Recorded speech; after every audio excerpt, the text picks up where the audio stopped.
Hello students, कैसे हैं बेटा आप सब। उम्मीद करते हैं आप घर पर स्वस्थ होंगे। देखिए बेटा, आज हम अपने सिलेबस को आगे बढ़ाते हुए अगली कविता शुरू करने जा रहे हैं। अक महादेवी की लिखी हुई हे भूख मत मचल। तो देखिए बेटा, इनकी यहाँ पर दो कविताएं दी हुई है। पहली तो है हे भूख मत मचल और दूसरी है हे मेरे जूही के फूल जैसे ईश्वर। तो जो आप स्क्रीन पर देख पा रहे हैं वो उनकी कौन सी कविता है, वो है उनकी हे भूख मत मचल। इस कविता को आज हम पढ़ेंगे। इस कविता की जो कवित्री हैं वो है अक महादेवी। जैसे आपने महादेव जी के बारे में सुना है, वैसे ही ये भी महादेवी तो हैं, लेकिन ये अक महादेवी हैं। वो महादेव वर्मा है, ये बारे में आपने सुन रखा है। ये जो अक महादेवी हैं वैसे तो कन्नड़ भाषा की कवित्री मानी जाती है, तो कन्नड़ की मीरा भी कहा जाता है। ये शैव आंदोलन से जुड़ी हुई थी, तो ये शैव आंदोलन से जुड़ी महत्वपूर्ण कवित्री है। इन्होंने अपनी कविताएं अंग्रेजी भाषा में लिखी थी, तो उनका हिंदी में अनुवाद किया है केदारनाथ सिंह द्वारा। तो प्रथम जो अब कविता जो हम पढ़ने जा रहे हैं, हे भूख मत मचल, इसमें कवित्री ने इंद्रियों को वश में रखने का संदेश दिया। कवित्री चराचर जगत को, चराचर चर और अचर, सजीव और निर्जीव जगत को समझा रही है कि यदि इंद्रियों को वश में किया जाए तो चन्न मल्लिकार्जुन अर्थात शिव की प्राप्ति हो सकती है। कहती है कि भगवान को प्राप्त करने का एक ही मात्र उपाय है, वो है इंद्रियों को वश में करना। इंद्रियां, वो इंद्रियों से मानव को न तड़पाने की मनोहार करती है, मनोवर्ती इच्छा। उनका स्वर यहाँ पर बेटा उपदेशात्मक है। वे प्रेम भरे आग्रह से कहती हैं, हे भूख, हे प्यास, हे मोह, हे लोभ, हे लालच, आप मानव को अपनी सर्वागत गुणों से दूर रखें। मानव इनके भ्रम में फंस करके ईश्वर से विमुख हो जाता है।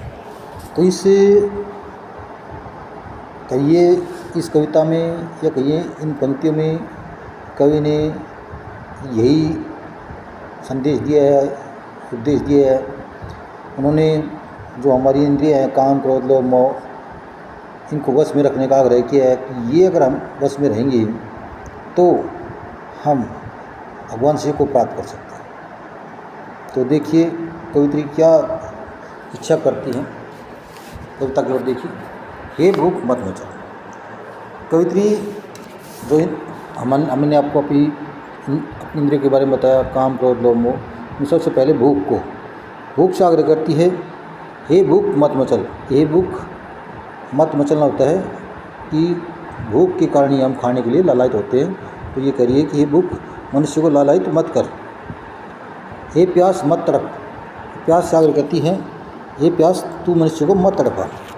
नींद मत सता, और नींद से आग्रह करती है कि ये नींद इंसान को मत सताओ। क्रोध मत मचा उथल पुथल तो बेटा उल्ट पुलट। ये क्रोध तू उचित अनुचित या कहिए अच्छे बुरे काम मत करवा। हे मोह पास कर अपनी ढील। और मोह होता है कि जिसमें आदमी उलझ कर जाता है, तो कहते हैं मोह पास कर अपनी ढील, पास होते जकड़। हे मोह तू अपनी जकड़ को ढीला कर दे, क्योंकि मोह में फंस कर ये आदमी उल्टे सीधे काम करता है। तो कहती है, हे मोह तू अपनी जकड़ को ढीला कर दे, अपने बंधन को ढीला कर दे। लोभ मत मचा, मत ललचा। और लोभ से आग्रह करती है कि हे लोभ तुम इंसान को लालच में मत डालो, उसको अपनी ओर आकर्षित मत करो। मद मत कर मद होश। और मद से मद होता है नशा। और उस नशे से कहती है कि अहंकार से कहती है तू इंसान को मद होश मत कर, बेहोश मत कर, यानी उसे उसके होश हवास मत खोने दे। ईर्ष्या मत चला। ये ईर्ष्या उसके अंदर जलन मत पैदा कर। ओ चराचर, ओ चराचर और अचर होते हुए सजीव और निर्जीव। मत चूक अवसर, तुम ये मौका मत गवाओ। जड़ चेतन से कहती है कि जड़ और चेतन प्राणियों मत चूक अवसर, ये मौका मत गवाओ। आई हूँ संदेश लेकर चन्न मल्लिकार्जुन को, मैं भगवान शिव का आपके लिए संदेश लेकर आई हूँ। तो कवित्री कहती है, अर्थात कहने का मतलब ये है, कवित्री चाहती है कि उसी के समान वो भी इंद्रियों को वश में करके भगवान शिव को प्राप्त कर सकते हैं। जो इंद्रियां हैं वही उसको ईश्वर से दूर ले जा रही है। इसलिए कवित्री बार बार आग्रह करती है कि ये जो हमारी इंद्रियां हैं इनको वश में करो, तभी जाकर के शिव अर्थात चंद्र मल्लिकार्जुन की प्राप्ति हो सकती है।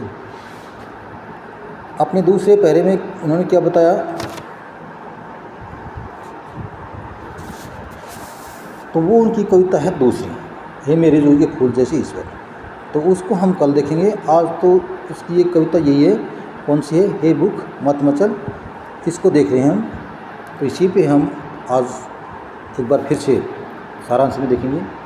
तो कविता क्या कहती है, हे भूख मत मचल, इंद्रियों से आग्रह करती हुई कहती है कि हे भूख मनुष्य को मत ललचाओ, हे प्यास तुम उसके अंदर तरफ मच जाओ, हे नींद तुम उसको मत सताओ, क्रोध उसके अंदर उथल पुथल मत मचा।